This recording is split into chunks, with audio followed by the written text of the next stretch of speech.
What if I told you that one of the deadliest aircraft cannons in history is based on a design from the 1860s? Stay with me, because what you're about to learn will completely change how you see modern firepower. Back in the 19th century, the Gatling gun revolutionized warfare with its manually operated rotating barrels. But the concept was short-lived, replaced quickly by newer, simpler machine guns like the Maxim. Then, almost a century later, surprised the Gatling system made a thunderous comeback. Why? The skies had changed. Fighter jets needed something new, something with incredible rates of fire. And that brought us to the creation of one of the fastest shooting cannons ever made, the M61 Vulcan. In this video, we'll explore why the Vulcan was created, how it works mechanically, its role in Cold War and modern combat, and why it's still flying today after more than 6 decades of service. Let's rewind history and dig into the beast that is the Vulcan. After World War II, it became clear jets changed everything. Dogfights were now faster. Enemies appeared and disappeared in seconds. Traditional machine guns? Too slow, outgunned, outpaced. The US Air Force needed something faster than fast, and that meant revisiting an old idea. Multiple rotating barrels, just like the Gatling gun but supercharged. Imagine this. 6 barrels spinning together, powered by a motor hurling shells at rates that made older weapons look like antiques. The answer came in the form of a 20mm cannon code-named T-45. In 1949, the first prototype of what would become the M61 Vulcan was tested. It fired 2,500 rounds per minute. That's over 40 bullets every second. Just 1 year later, engineers pushed it to 4,000 rounds per minute. Still, that wasn't enough. The Air Force wanted more. More velocity, more damage, more reliability. So they redesigned the gun, increasing its caliber to 20mm, and renamed it the T-171. Eventually, this beast found its way onto the F-104 Starfighter, the world's first supersonic interceptor.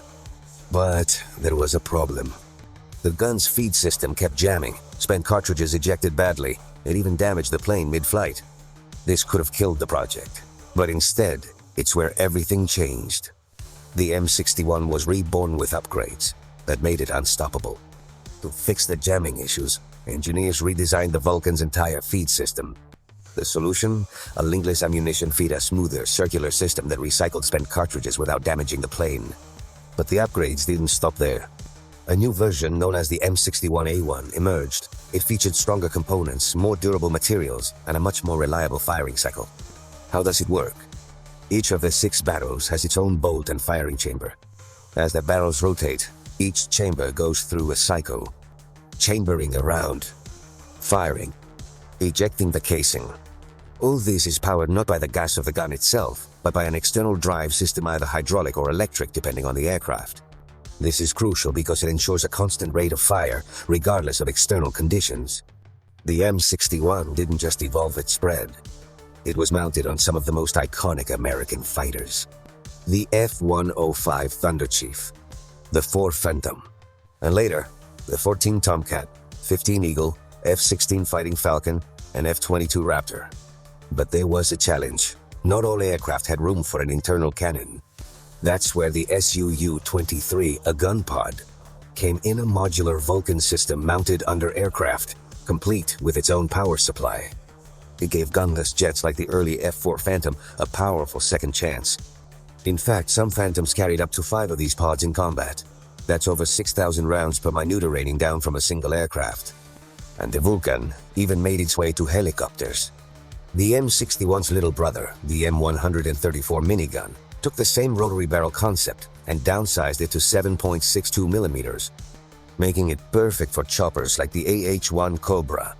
Same idea, smaller package, equally devastating. Then came Vietnam. And suddenly, guided missiles weren't enough. Dogfights returned, fast, close, brutal. And while the Air Force had counted on missile dominance, reality hit hard. The North Vietnamese MiG-17, smaller, more agile, could dodge or outrun early missiles. That's where the M61 stepped in. F-105S and Phantoms armed with Vulcans could engage and destroy enemy fighters at close range, even after expending all their missiles. One stat says it all. By the end of the war, the M61 had shot down 39 enemy fighters, a reminder that old-school firepower still had its place in the jet age. And it wasn't done yet. The air wasn't the only domain the Vulcan conquered. By the late 1960s, the US military wanted to bring that same firepower to ground-based air defense. Enter the M167 VADS, Vulcan Air Defense System. This towed, tripod-mounted version of the M61 was designed to shoot down low-flying enemy aircraft, especially helicopters and close-range jets. Shortly after, a more mobile version emerged, the M163 Vulcan, mounted on the M113 Armored Personnel Carrier chassis. It wasn't perfect. Originally intended as a stopgap solution, it lacked the radar-guided precision of more advanced systems. Still, its raw firepower made it feared. Each burst of 20mm HEI, high-explosive incendiary, shells could turn a fast-moving threat into flaming wreckage in under 2 seconds. And despite being labeled as temporary, these Vulcan-based systems stayed in service through the 1990s and even longer in some regions. Because sometimes, brute force just works. But perhaps the most iconic evolution of the Vulcan didn't fly. It sailed. In 1980, the US Navy deployed the Phalanx CIWS close-in weapon system. This futuristic-looking turret combined radar, computer targeting, and the M61 Vulcan into a fully autonomous defense system. Its mission? Shoot down incoming anti-ship missiles before they could strike. The Phalanx didn't wait for human orders. It saw, tracked, and engaged threats automatically, all in the span of seconds. Later versions became smarter, faster, and even more accurate. The Navy loved it so much, they adapted it for land use too. Meet the Centurion C-Rama land-based version designed to shoot down mortars, rockets, and artillery shells. Yes, that's right. This 60-year-old cannon is now shooting rockets out of the sky. If that's not staying relevant, what is? Let's talk about the bullets, because without them, all that speed means nothing. The Vulcan fires 20mm ammunition, and over the decades, several deadly types have been developed. M53, armor-piercing incendiary. M56, high-explosive incendiary. But one of the most effective rounds? The PGU-28, B-SAFI semi-armor-piercing high-explosive incendiary. This shell has no traditional fuse. It activates on impact, igniting an incendiary mix that detonates the internal charge milliseconds later inside the target. Penetration? Around 12mm of steel armor at 500 meters. That means even lightly armored aircraft or vehicles have no chance once they're hit.